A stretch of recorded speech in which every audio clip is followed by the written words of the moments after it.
Yeah. Okay. Hi, everybody. Thank you all so much for coming out tonight. My name is Bex. I'm the events coordinator here at Books Are Magic. We're so excited to have Brad Vogel and Lillian Ruiz here tonight to celebrate Find Me in the Pharaoh Pockets. Woo!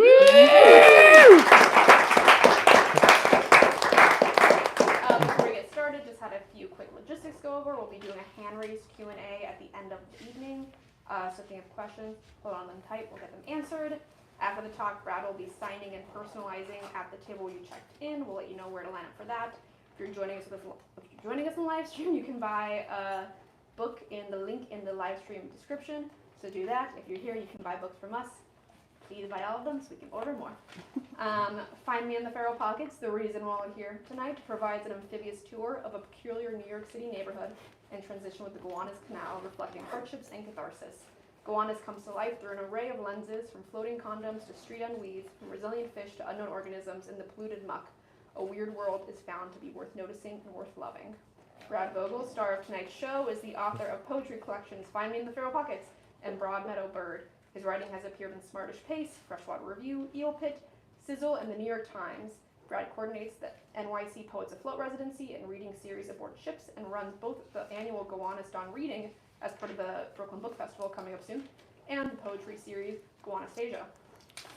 Lillian Ruiz is a nonprofit leader working at the intersection of information and social impact. She is the founder of CX Strategies and was COO at the National Trust for Local News. She is a longtime Brooklyn resident where she lives with her partner and their bonkers cat, Jake. Without any further delay, please join me giving the warmest welcome to Brad and Lillian.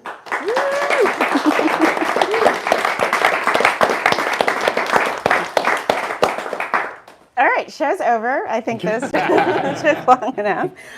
Well, good evening, everyone. Thanks so much for being here.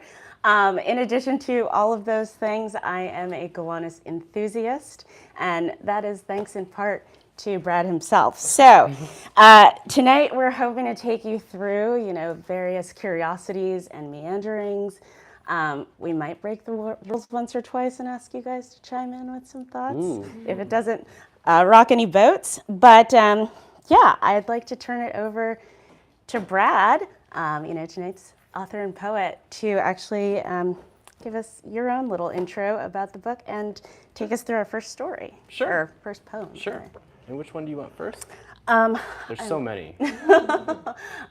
Concrete Thoughts. Sounds good. Ooh. See, this is why I was so excited that Lillian was going to be my interlocutor for this evening, is that when she came back to me with the poems that she wanted to discuss and highlight, they weren't necessarily the normal poems. They were the ones that even I am a little bit trepidatious about sharing, because I'm like, that's some dense stuff. Like, you have to really unpack that. But I'm excited because I feel like this is a great place to do a little bit of that work. Yeah. But sort of like how this book came to be, I would, if you know me these days, you probably know about this place called Principles Coffee House in Gowanus. Ooh. And Principles, literally materialized on my block 2 years ago. And it's as if it came right when I needed it. Like, I needed a place to sort of like help ground me amidst major change in my life. It's really become this like community and hub and creative engine for Gowanus. It's also where I met Lillian. But there's another person who's a fellow denizen of Principles named Levon, who isn't able to be here tonight. But Levon is a person who decided to sort of devote a year of his life to putting out creative work. And I watched him just methodically going about this, actually devoting the time. I mean, I feel like all of us in our lives have all these projects that we wish we could do and should do, but then it just doesn't quite manage to eke its way into existence all the time. But Levon just kept proving to me every day at the coffee shop that you can and should do that. And it was like, well, gee, I should get on this. I should put out a book. There's a huge stack of poetry from the last 8 years since my previous book. And that's really what kicked me over the edge into saying, I need to sit down and start putting this thing together.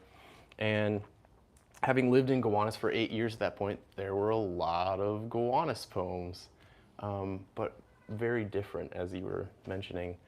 I'm going to read a chunk of Concrete Thoughts, Concrete Thoughts is set at the end of 2nd Avenue in Gowanus. This is right next to the parole office. It's also right next to the currently under development site of a giant human waste tank for combined sewer overflow during storm events. This is Gowanus. There are many pleasant things all around. But this poem, in some ways, is an effort to dig in and sort of get at all of the things that are running through Gowanus. That's sort of personally, but also historically. And the poem, in many ways, is this reach or grasp, I guess I would say, a grasping, to try to figure out how, with all those things, how do you actually articulate? How do you convey that feeling when you're standing in a place of all that you know about it, all that you feel coursing through it? And I think for humans, sometimes that's a really difficult thing to do. And sometimes people will work at a whittling to get down to a sort of haiku-like point of perfection that says it all, which sometimes I like to do, but sometimes I also like to go in the other direction. Here, rope-bridged I sit, slung, musing, caught between creekside tulip tree, Muxala Menshi, giver of Lenape canoes and concrete blocks, the sleeper's toys, where I first joined the dredgers in exile, as Gary paddle-boarded by red, toxic-bottomed canoes, locked by a box that advised, chillax. On a rope bridge, anchored by a sinking, musket-sparing Marylander hand disappearing into muck. Red coat shot pelting the calamus as Washington weeps on the hill and a billionaire mother trying to escape through great hollow flooding garages come down from the 35th floor, her children wailing in thrice rezoned future as hurricane surge breaches the Great Mouth Gate one final time. Here, I muse at the cast sewer cover constellations and know at last what the sign means. I lay rope bridge looking for the few stars and LaGuardia-bound meteors through gas-drip willow leaves in a trick garden, native but not native. Chemicals creeping up with full aroma here between my ankle bracelet fitting and the incessant beeping of my first or third midnight salt pickup between the dredger life-jacketed on his barge and the secretary whose shawl remains in fluorescent rain, black through the windows high overhead.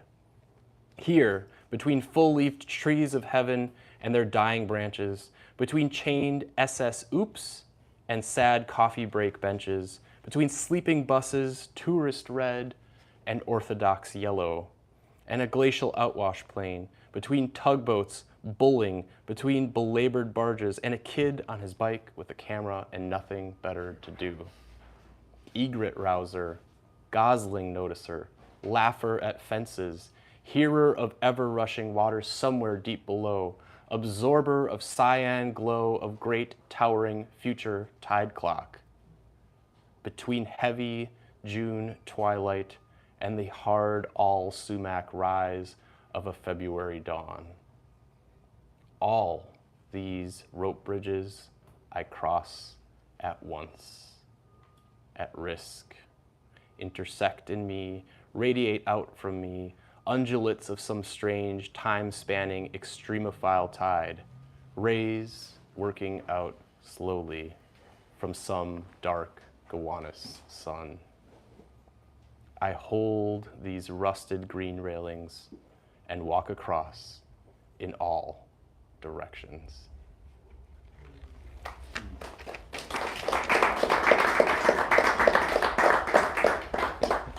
So I feel like I wanted to pick that poem because it throws us like right into the deep end of Gowanus in a lot of ways. And one of the themes that comes up a lot in this, in this book is love, loss, and the built environment. Part of what I love about this is that, this book is a love letter to Gowanus. It's also a little bit of an obituary to a specific time of Gowanus. As New Yorkers, we kind of have this understanding that everything changes, and we all are supposed to move on. And what I love about this particular piece is that while we're acknowledging the historical and the present and all these places, we're going from the Marylander musket to the kid with his camera to you with the dredgers. We're also kind of having like a wrestling with the space and with the grief of it all. And earlier in the poem you mentioned, there's a section that kind of reminds me of where, the loss of these natural spaces in a very unnatural place. Right. And that's kind of a theme throughout. And so, throughout the book, you wrestle with loss, ecological, romantic, nostalgic.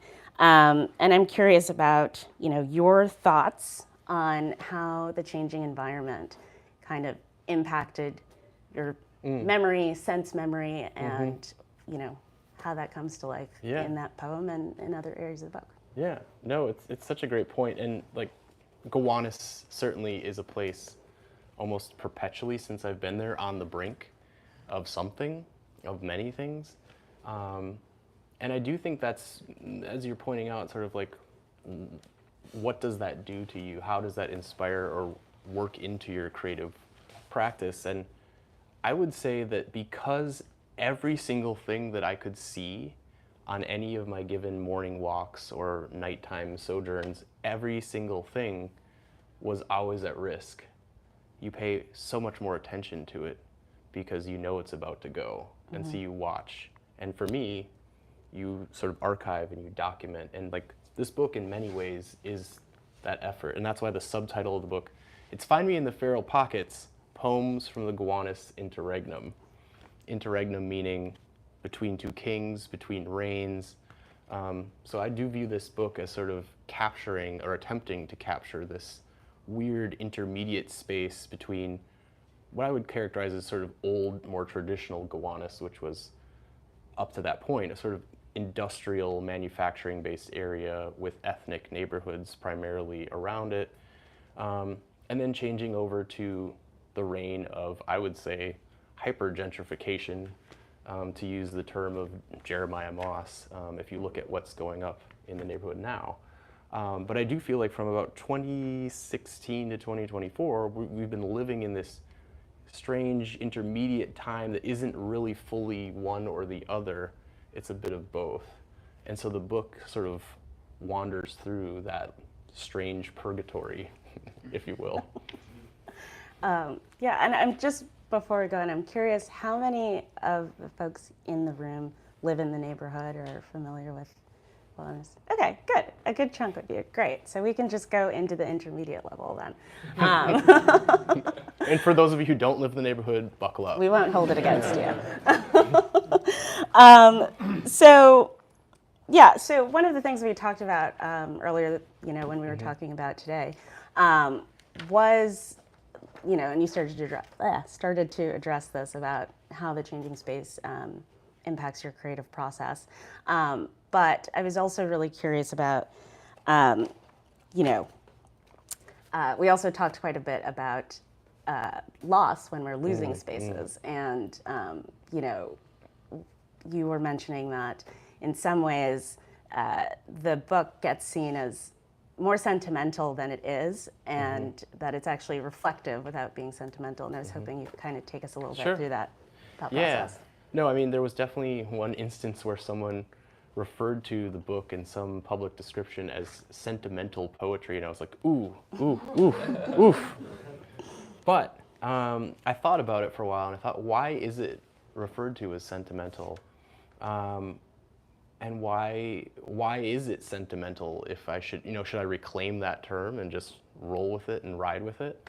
And I thought maybe I should, because the sentimentality that I think is in this book is, to me, the result of valuing everything that happens and valuing what happens in my own time, my own accomplishments, the accomplishments in creative output of people around me, the buildings they build, the landscapes they create. And that's the problem, is this New York vibe that we all accept, which is just like, there's perpetual dynamism here, and that's what this place is about, and tear it down and build it up again, which has been going on since colonial times here. But what does it mean to accept that? It means that you do allow the discarding, you do allow the loss, you do allow the forgetting of so many outputs of human enterprise and human thought, that it's a little scary to me to accept that so willingly. And I guess I sort of don't. Mm-hmm. I'm sort of like, no, I refuse to just dismiss all of that and to just let it go away. It's a little bit maybe more akin to like the thought of how, to treat a living creature. It's like, if you have to take the life of a living creature, do you sort of acknowledge that? Do you exalt that in some way and like account for that loss? And I feel like the same theory should maybe be applied a bit more often to a cityscape. Have we even counted the losses before we accept that they've occurred? So there's a little bit of like cataloging in this book too, and a sort of maybe deifying of like some very small things, like even extremophiles, like tiny little unicellular organisms that live down in the muck. There's an entire poem at the end of this book, which I will not subject you to because it is perhaps the craziest and most belabored, mucky poem in this whole thing. But the sentiment is there, in that I think of the extremophiles, which I learned about when I moved to the neighborhood, that the DNA that was discovered in these assays down in the black mayonnaise, which is the polluted sediments at the bottom of the canal, being removed right now in the Superfund cleanup. But these organisms, the DNA was not even known to science. They were new species. And I'm like, how many other new species are down there, and do we know what they do? Do we know how they survive?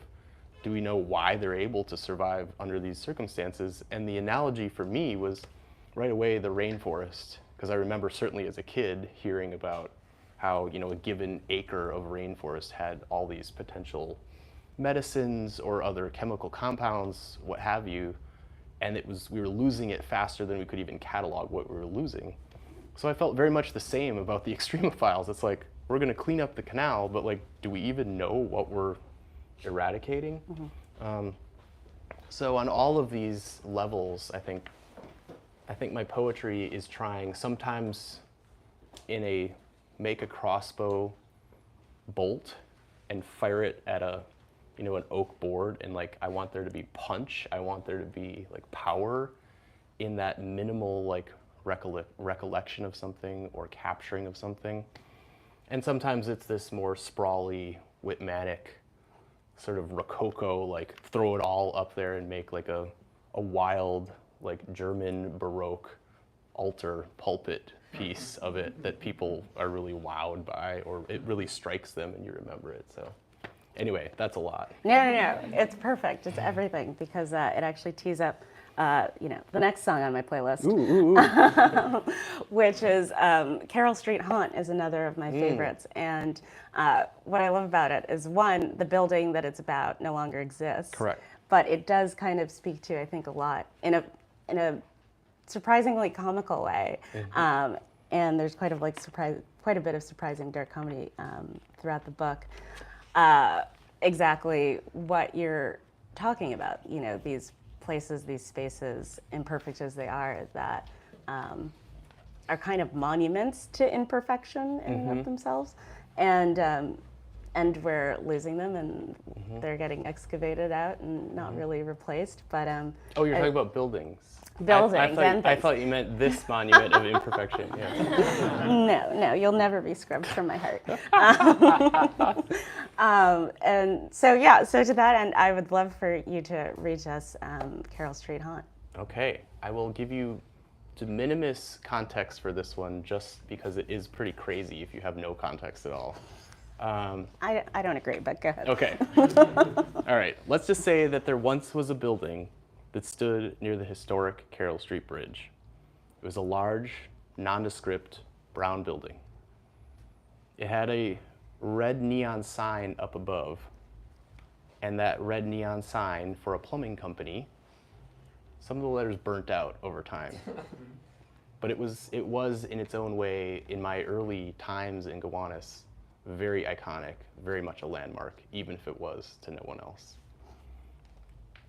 A Carroll Street haunt for Uta Zimmerman.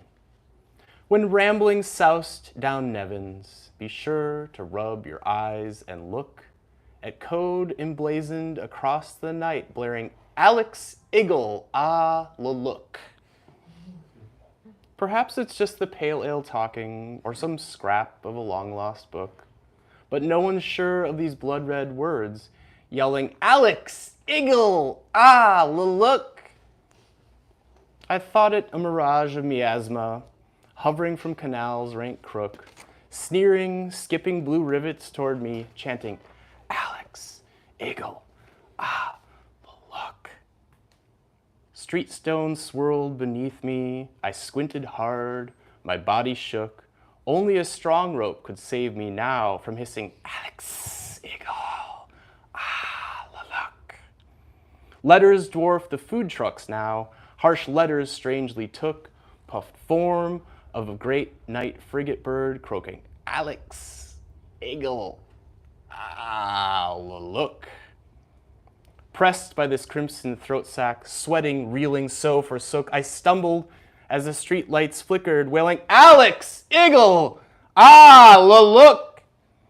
Scarlet, scarlet, all I could see, so close my mind began to cook, and I ran, all fevered for putrid waters, cackling back, Alex Iggle, ah, la look. Pounding planks, I jumped the rail, I flailed in darkness for some hook, and the red glow named me as I hit these waters I still haunt as Alex Iggle, ah, la look.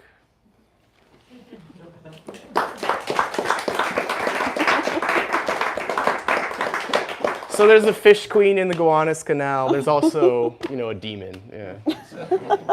They get along. Neon fluorescent demon.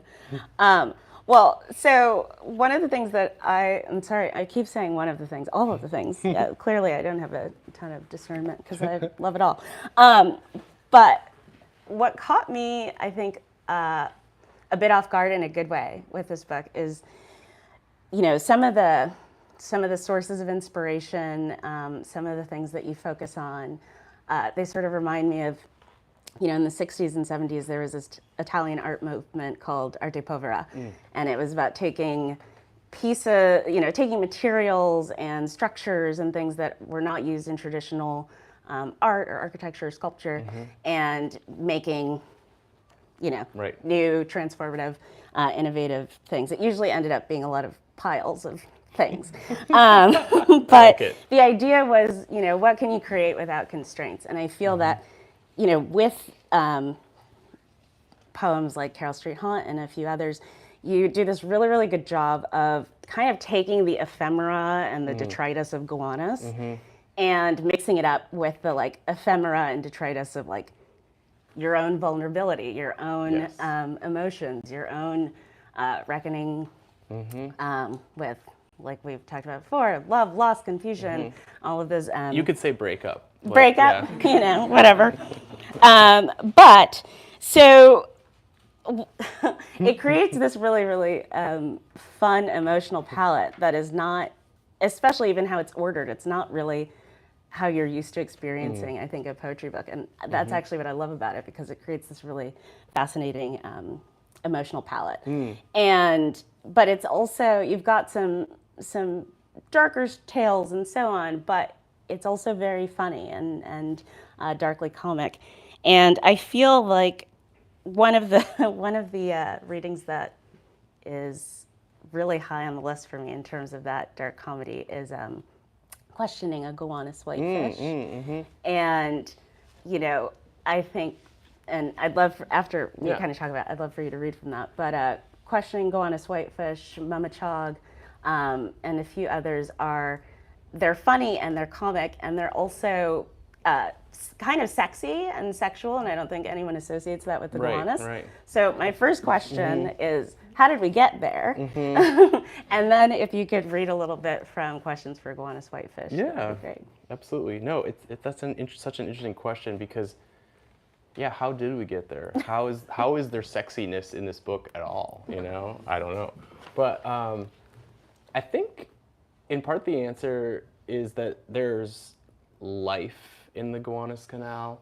Everyone out there sort of beyond the neighborhood tends to think that this is a, you know, polluted to the point of non-existence. There is no way anything could live in the Gowanus Canal. But I'm part of the Gowanus Dredgers Canoe Club, have been for years. I know there's some fellow dredgers here as well, which is great. But once you get out there and you start building this intimate relationship with the waterway, you're like, oh, there's actually a massive amount of life. There's living creatures. There are generations of some of these creatures happening in this canal while I am here, observing it and living. And that's kind of profound to me, and I guess maybe an inspiring and hopeful allegory for our existence is that in a place that seems like it's supposed to be an inhospitable, impossible desert, there are things thriving. There are things that constantly surprise you, that manage to make a way, and then sometimes actually really truly thrive under like incredibly trying circumstances. And it pains me sometimes. I'm sitting there in the morning watching birds hunting through the rainbow sheen of coal tar that's still there in some places on the canal. And it's terrible. I mean, that's what we're seeing on the cover of the book, actually, is a little green heron. And the green heron does not show up very often in the Gowanus, so this was a very special picture that I happened to take. Green herons are like quite small as herons go. They're not like a big great blue heron. They're like little comical cartoon characters, and they can bend and stretch and do really crazy things to hunt. But anyway, all that to say, you know, one other point I did want to make from what you had just said was you talked about sort of the nature of how the poems appear in the book and how it's a little unconventional. But I do think it mirrors Gowanus as a place and as a neighborhood, because I've noticed more and more over time that while the neighborhood is centered on and sort of defined by the canal, it's also broken up by the canal. Just like New Yorkers are sort of like afraid to go across the East River, or it's this like massive psychological barrier, so too with the Gowanus on sort of a lower level, in that the neighborhood really is this archipelago of like, I would say 4 or 5 different micro sub-neighborhoods. So like where Wes and Piero live, if you two don't know each other, you definitely should. That's like one sort of like node of Gowanus, which I would like link to downtown Gowanus, like on 3rd Ave there, maybe. But now you have to draw the map for everyone. Oh my gosh, You yes. can't like... I should draw the maps, and that's another thing about this book, as you know, is there's not just one map in this book, there are 2 maps in this book. And I have to, you know, send out my thanks to my friend Nicole, who dealt with my craziness in insisting that we put in hand-drawn maps, which I usually am drawing on like waste cardboard.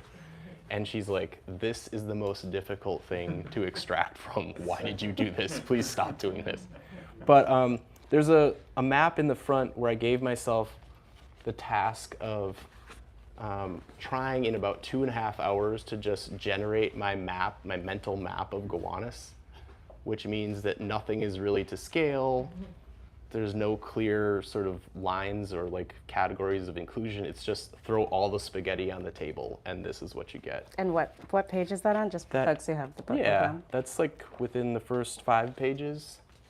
Oh yeah, right Yep. before the table of contents. Yep, so that's one map. And then the other map, and a few people have said that they've never seen this in a poetry book before. I don't know if that's true, but at the back, there's another map, which is the poetic heat map, which shows you where in the canal, literally in the canal or around the canal, each poem came from.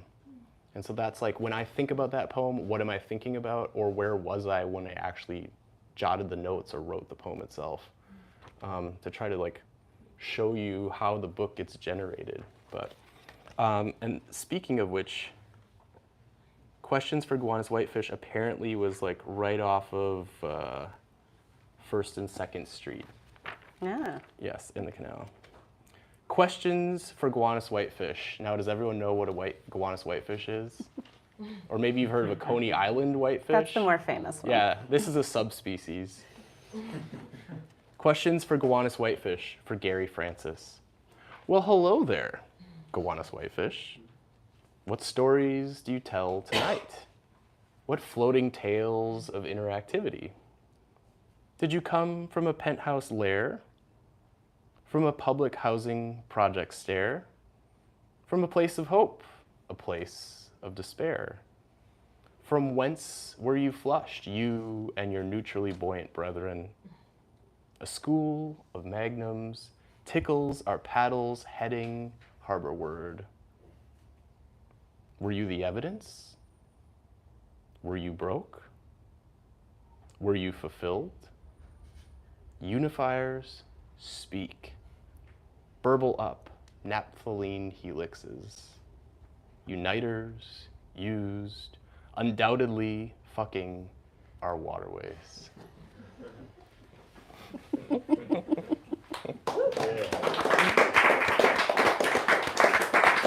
And just to be clear, that's not some sort of like hyperbole. There are a lot of condoms in the Gowanus Canal.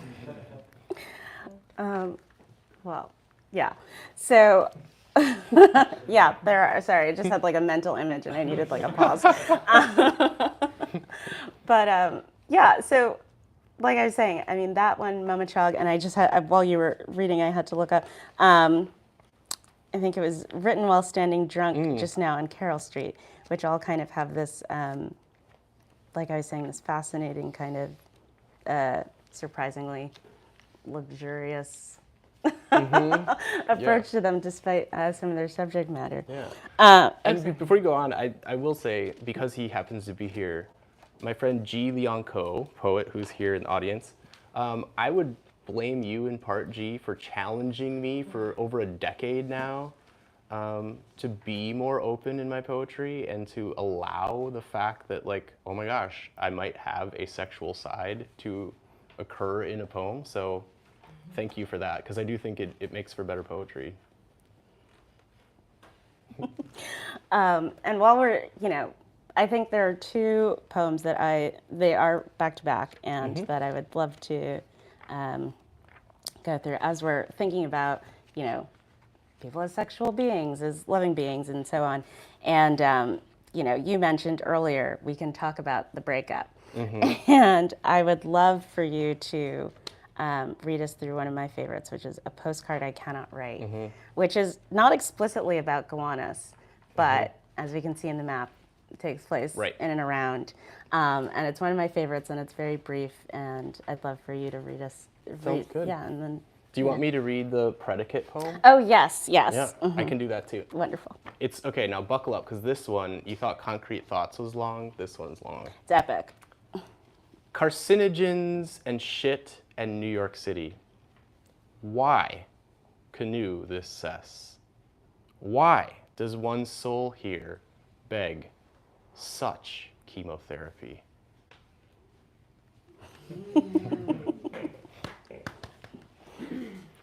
And this is the poem that was mentioned, A Postcard I Cannot Write, for Christopher Bernhardt. I wish I had a fireplace and Louis XIV furniture so I could hurl it all in, burn it desperately, and you could see my face roiling with blue flames. So I had a way to tell you, so you could know how things have been.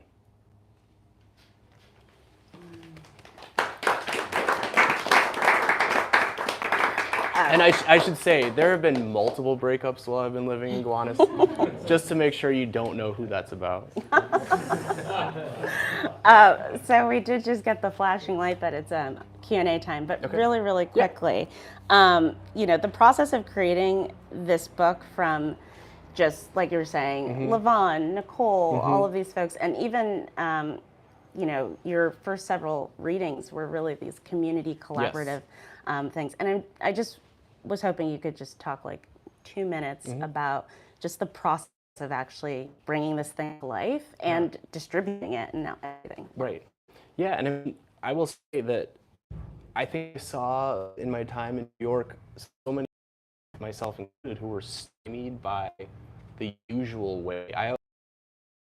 There's a highway, there's an obvious way that you follow things to happen creatively or whatever in New York City. And over time, I just kept thinking in my head, I'm like, this is not working for me. And then what happened next was I sort of refuse to, in a time where we are beyond the limitations and scarcity of the Gutenberg press, why in the world am I waiting for someone to decide that my work is good enough for other people to consume? This is freaking insane, and I will not take it. I'm done.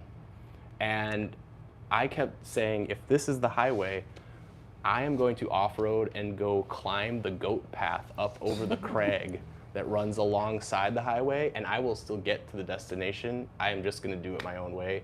And if I fail and I fall off the cliff, well, then so be it, metaphorically speaking. But yeah, that is part of what happened here, because this book is put out by Euphrosyne Publishing.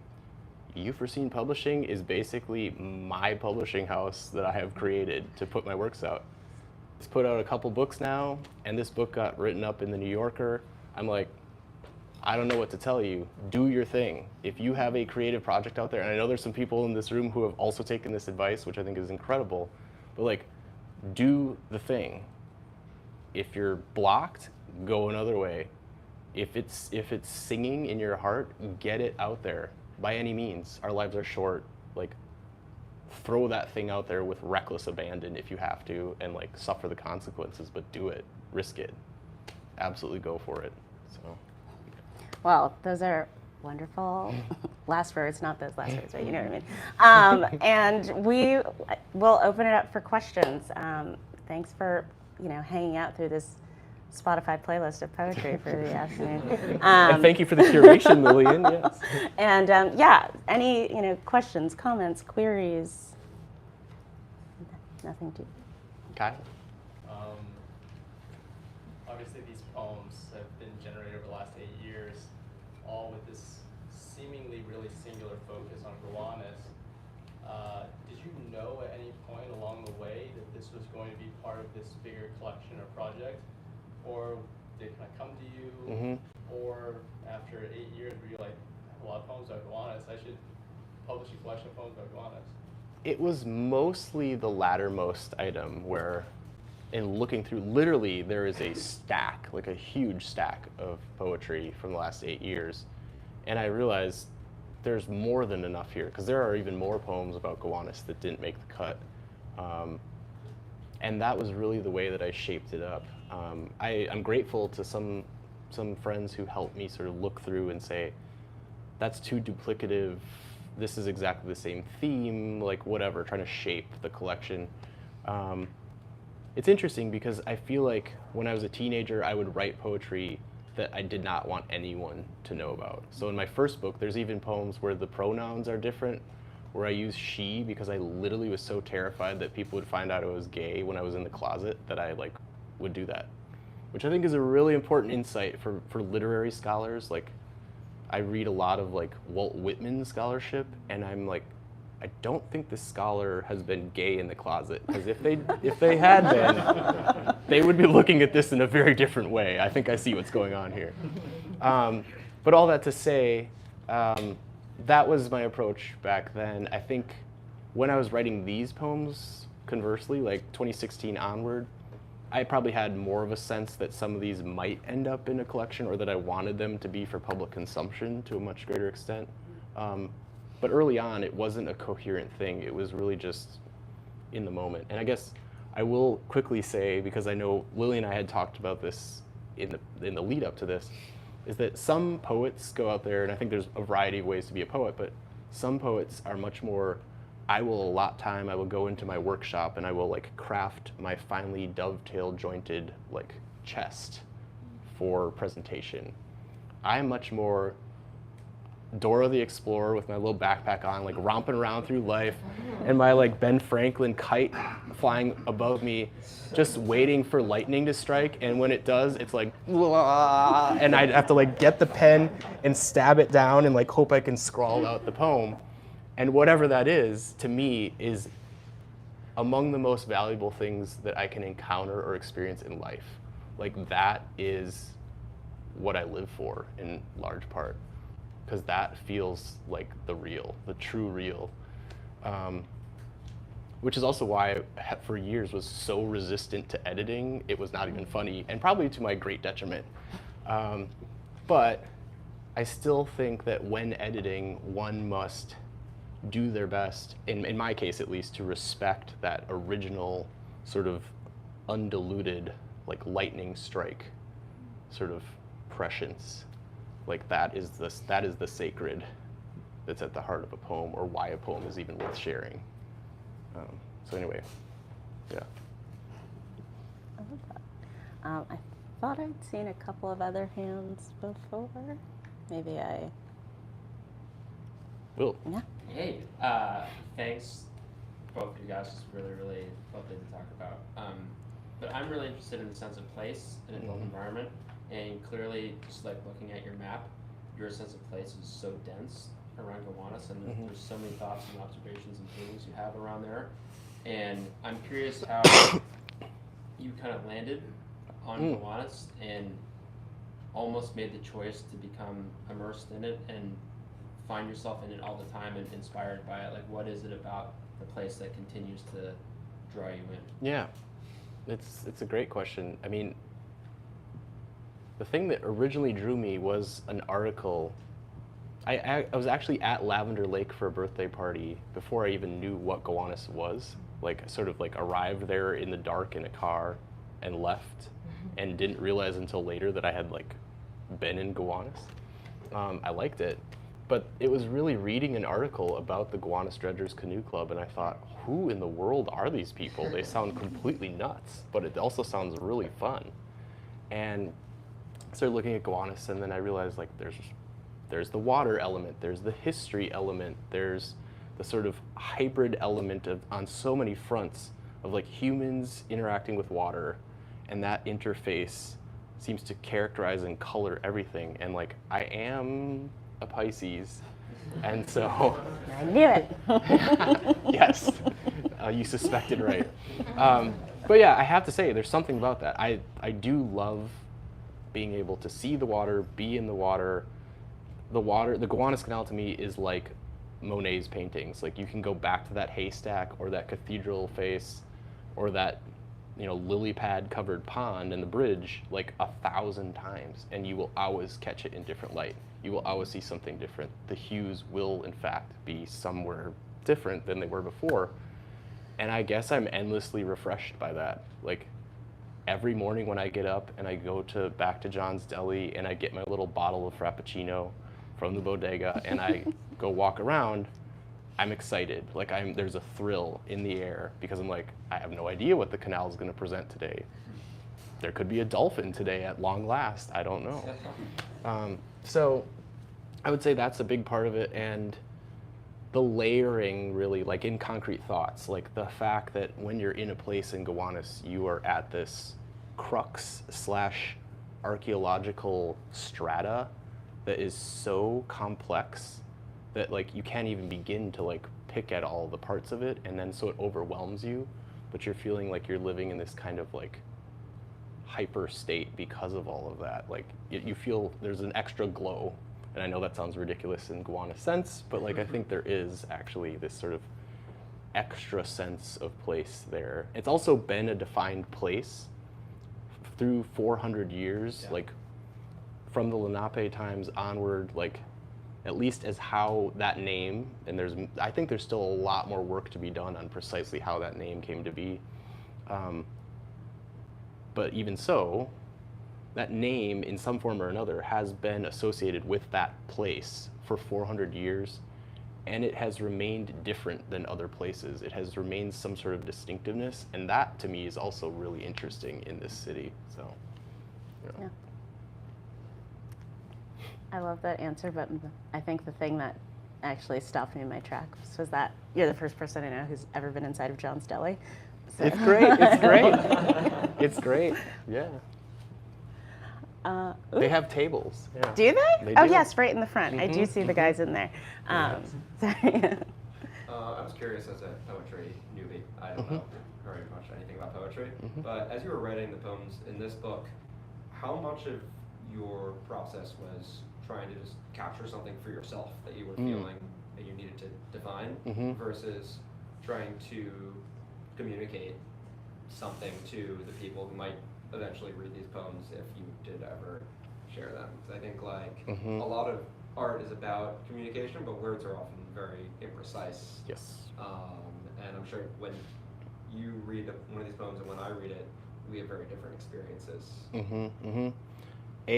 I'm glad that you're new to poetry because I'm always thrilled when there's people who are not poets are also at events. I think that's super healthy, and I think it's something the poetry community needs to keep working on.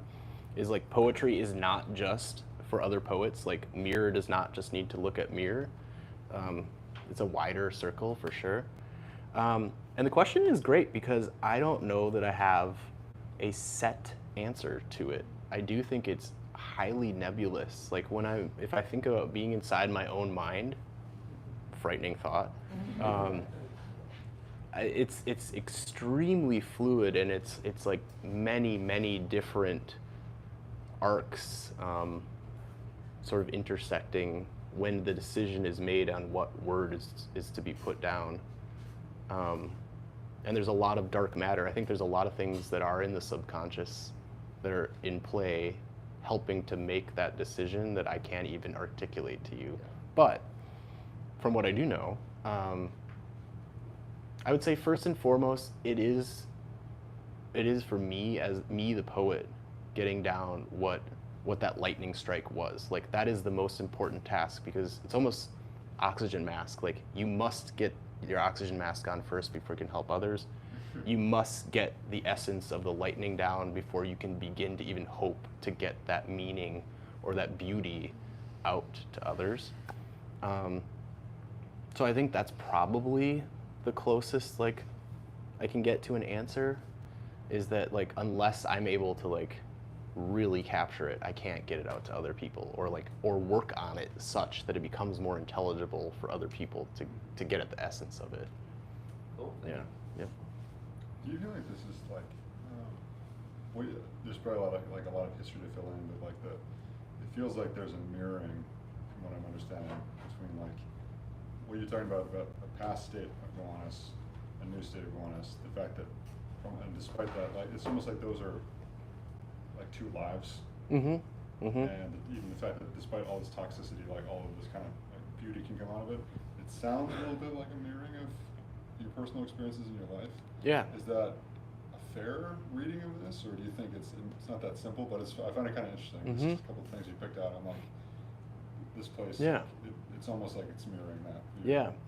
It's interesting because if you take that thought and apply it, I think what's happened for me, because I was someone who was like zealously and openly anti-rezoning in Gowanus.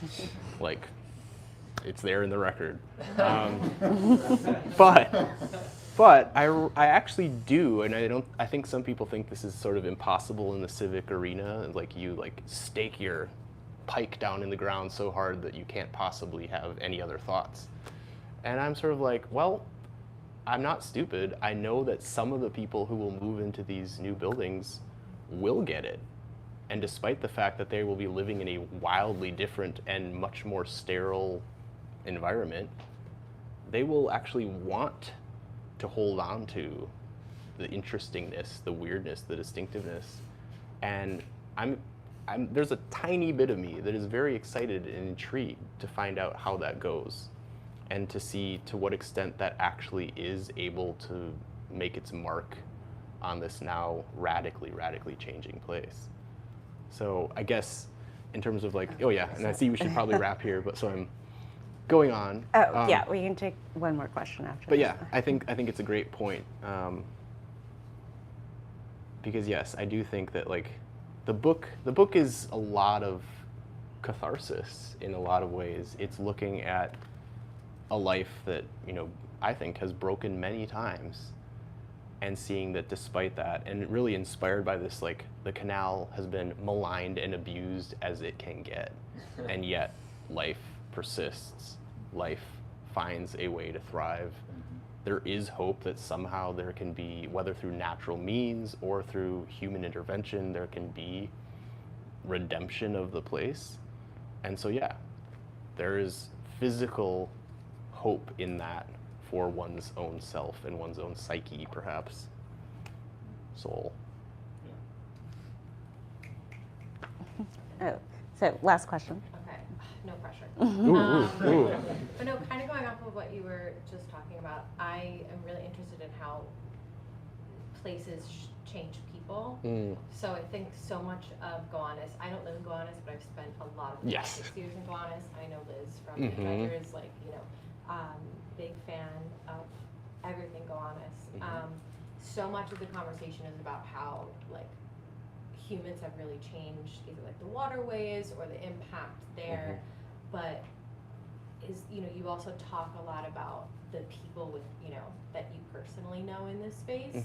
So would you say that the Gowanus does something to people, and whether in like a, is it like the people who get it, or you're hopeful that do get it? And that answer, like, do you think that there's kind of something? Are we drinking the same water in the Gowanus? Yeah. In that sense. No, it's a good How's point. it changing people? Yeah, I do think it changes you. I do think being around it, if it does nothing else, I think even one iota, it will make you more conscious of the natural world and your relationship with it. Like, even if you try hard not to pay attention, I think incidentally being in Gowanus, you will get a little tidbit of that. I actually think this is a great question to wrap with, because it also brings up the title itself, Feral Pockets. And the feral pockets, in my mind, are these scraps of land and tidbits by the water that manage, usually with invasive species, to grow some kind of greenery, to create some kind of space that isn't really a planned or regulated space. And I think that's so important for people in Gowanus, and I think it's why a lot of creativity happens, is people have a place to dream into. There's something that is not planned. And so you can endlessly project your thoughts about what you might do there, what you could improve there, what you find beautiful about that thing that is untamed in a place full of tameness, or that is certainly full of planning. It is the unplanned sliver. And you could even tie that back into like Frederick Jackson Turner's frontier hypothesis. There are no frontiers left in a lot of ways, and we need little micro, even delusional frontiers for us to put that impetus that we have as humans into some place to keep ourselves sane. You did it. Mic drop.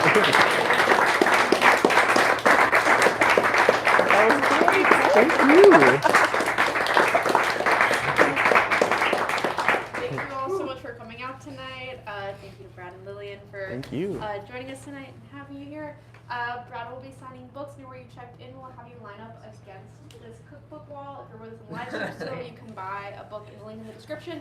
If you're here, we still have books left. You're welcome to buy them at the register while you're waiting in line.